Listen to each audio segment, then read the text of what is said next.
2025년 3월 14일 금요일 김용민 브리핑 시작하겠습니다. 저희도 살얼음을 걷고 있는 심정입니다. 갑자기 윤석열 탄핵 심판 선고가 내일 있을 것이다. 어제 하루 종일 기다렸거든요. 그럼 오늘 특집 방송을 준비해야 하는 건데 해야 하나 말아야 되나 고민이 많았습니다. 일단 오늘 게스트는 김갑수 평론가십니다. 잠시 후에 만나게 될 것이고요. 월요일 선고 가능성이 있다고 제가 말씀드렸지 않습니까? 월요일에는 김남국 전 의원 저희가 섭외를 해놓았습니다. 자, 일단 오늘은 선고가 없을 것 같습니다. 헌법재판소가 기습 선고할 그런 곳이라고 기대하기엔 지금까지 살얼음판 걷듯 했던 행보와 너무 다르지요. 헌재가 그렇게 할 가능성은 대단히 낮아 보입니다. 어떻게든 절차적 정당성을 훼손하지 않기 위해서 한 걸음 한 걸음 조심스럽게 조신하게 행보를 걸어왔던 헌재인데 오늘 선고는 없을 것입니다. 이런 얘기가 돌았어요. 어젯밤까지 오전 10시에 선고를 예고하고 오후 한 2시쯤에 발표할 것이다. 네, 아직 10시가 안 됐기 때문에 그 가능성은 남아있는지 모르겠습니다만은 일단 저는 경찰의 동향을 주시합니다. 발표를 하더라도 경찰의 경호 경비가 있은 다음에 하는 것 아니겠습니까? 지금 어떤 분들은 밤사이에 헌재 주변에 차벽이 세워졌다. 또 철조망 펜스도 설치됐다라고 말씀하시는데 사실은 이제 경찰이 단순히 경비 경력만 이동하는 게 아닙니다. 작전이 세워져야 하는 것이죠. 근데 경찰 라인을 통해서 확인해 보니까 이렇다 할 지시명령 계획은 세워지지 않았다고 합니다. 그러니까 간밤에 경찰벽이 헌법재판소에 섰다는 이야기가 돌고 있습니다만 그것은 통상적인 경비로 봐야 할 것입니다. 다만 저의 기대는 오늘 선고 일정만이라도 헌재가 밝혔으면 좋겠다는 것입니다. 그것도 없이 다음 주로 넘어간다면 제가 말씀드렸죠. 참으로 결과가 염려될 것이다. 이렇게 말입니다. 국론 분열, 경제 불확실성이 커지는 상황은 당연히 연장될 것입니다. 벌써 오셨네요. 우리 김갑수 평론가님. 잠시 후에 모시도록 하고 지금 수구 보수 진영 특히 대통령 직무 복귀를 원하는 쪽에서는 헌재를 사방팔방에서 압박하고 있습니다. 그렇지만 결과는 바뀔 것 같지 않습니다. 8대0 한 번도 변한 적이 없고 지금도 그러하다는 것이죠. 윤석열 파면, 윤석열 타도 8대0 말입니다. 만약 선고일이 정해진다면 결과는 그리 궁금하지 않을 정도입니다. 뭐 한 번이라도 바뀌어봤어야 5대3, 6대2 이래 봤어야 심장이 쫄깃해지기라도 할 텐데 그런 일은 한 번도 없었습니다. 저희가 파악하기로는 다만 탄핵 반대쪽은 윤석열을 옹호하는 자들은 절차적인 것을 갖고 물고 늘어지고 있습니다. 목표는 무엇일까? 이들의 목표는 기각이 아니라 각하입니다. 각하. 대통령직에 복귀한다는 점에서는 기각이나 각하나 마찬가지지만은 서로 다릅니다.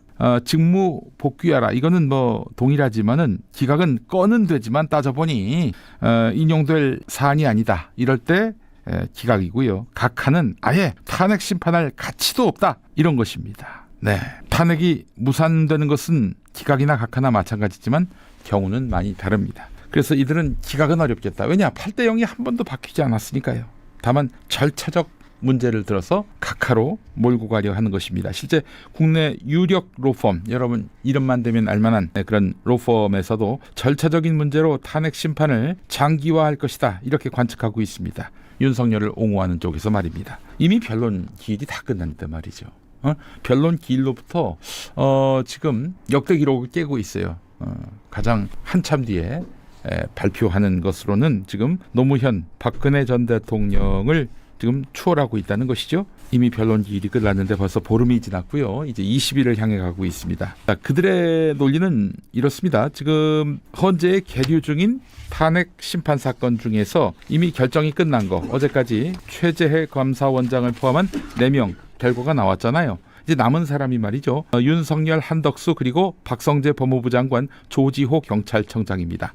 근데 사실은 윤석열보다 앞서서 박성재 법무부 장관, 조지호 경찰청장 이거는 아직 절차가 진행 중입니다. 근데 박성재 장관은 화요일에 변론 기일이 있습니다. 아마 최종 변론 기일이 될 것 같고요. 조지호 경찰청장은 이 혈액암이 있어가지고 투병 때문에 아예 변론 준비 기일도 열리지 않았습니다. 그 순서로 보자면은 이제 남은 사람들은 박성재, 조지호, 윤석열, 한덕수 순입니다. 선입 선출 원칙이란 게 있습니다. 먼저 사건 번호가 매겨진 사람을 먼저 이렇게 결론 낸다. 그 차원에서 보면은 박성재, 조지호 판결 난 다음에 윤석열을 판단하는 것이 옳을 텐데 아직 이들은 변론 기일 중이란 말이죠. 변론 기일이 끝난 윤석열, 한덕수를 먼저 결론 내는 것이 타당하고 합리적이죠. 자, 그런데 이 국민의힘 윤석열 직무 복귀를 주장하고 있는 이자들은 한덕수 먼저 하자 이러고 있어요. 왜냐, 한덕수가 먼저 변론이 다 끝났기 때문에 한덕수부터 발표해야 한다 이러고 있어요. 이들의 꿍꿍이는 무엇일까요? 국민의힘은 한덕수 탄핵이 무효이기를 바랍니다.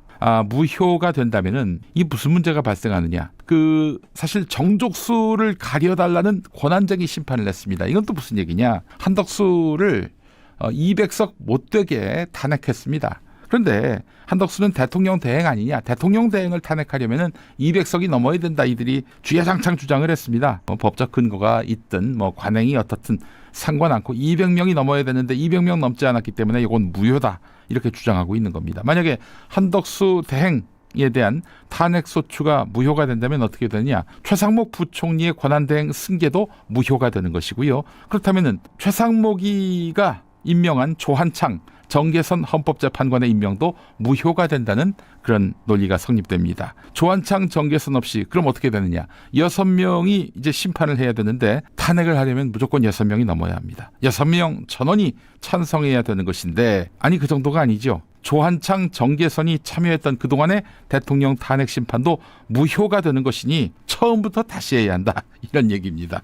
이자들은 이렇게 해서 이재명 대표 유죄 대법원 판결까지 한번 질질 끌어보겠다 이런 의도인 것 같습니다. 자, 물론 헌재가 그 경우를 상정해서 한덕수 심판 때 이미 완성된 법률 관계는 존중한다 이런 코멘트를 달 수가 있습니다. 그러면 무효가 되더라도 대통령 탄핵 심판의 그 과정은 유효하다 이렇게 판단할 수가 있는 것이죠. 자, 사실 극우 세력 일각에서는 변론이 종결되면 통상 선고까지 2주 정도 걸리는 만큼 지난달 19일 변론을 종결한 한덕수에 대한 탄핵 심판 사건부터 처리해야 한다 이런 주장을 줄기차게 제기해 왔는데 이거를 그래서 헌법재판소가 받아들일 가능성은 대단히 낮아 보입니다. 윤석열도 끝났는데 윤석열 먼저 해야지요. 정말 이자들을 보면 정말 꼼꼼하지 않습니까? 작은 가능성도 결코 놓치지 않아요. 그러니까 윤석열 석방을 도출할 수 있었겠죠. 다만 윤석열 석방 논리가 터무니없는 근거에 기반했다는 것을 여러분은 잘 알고 계실 겁니다. 이게 가능했던 것, 윤석열 석방이 가능했던 것은 내란 공범이 확실해 보이는 심우정, 직위연의 도움 때문이었을 것입니다. 자, 윤석열 탄핵 선고가 늦어지는 건 이해가 되는데 만약 이들이 오는 26일로 예정된 이재명 대표 선거법 재판 1심에서 유죄받은 그 사건의 2심 선고 이걸 기다리는 것이라면은 이것은 윤석열 석방과 함께 이재명 아웃을 기다리는 모종의 큰 손이 작용하고 있다고 봐야 할 것입니다. 물론 2심 결과가 곧 최종 확정 판결은 아니죠. 그러나 2심 선고에서 이재명에게 타격을 입히면은 대권 주자로서의 위상이 흔들리고 또 당내의 반명 비명들이 더욱 흔들게 돼서 출마 자체가 어려워지는 그런 상황이 초래되겠죠. 이미 사악한 수구 기득권도 윤석열 아웃에는 큰 합의점을 이룬 것 같습니다. 그러나 이재명이 대통령 되는 것은 반대합니다. 그래서 이재명이라는 뇌관을 없애고 윤석열을 아웃시키려는 것은 아닌지 짐작하게 됩니다. 그것이 아니라면 오늘이라도 선고일 예고가 나와야 합니다. 아울러 이재명 대표는 테러 위협에 철저히 방비해야 할 것이고요. 정말 내란범 쫓아내기 너무 힘듭니다. 이 내란범과 이 나라 수구 기득권이 질기게 연결돼 있기 때문이죠.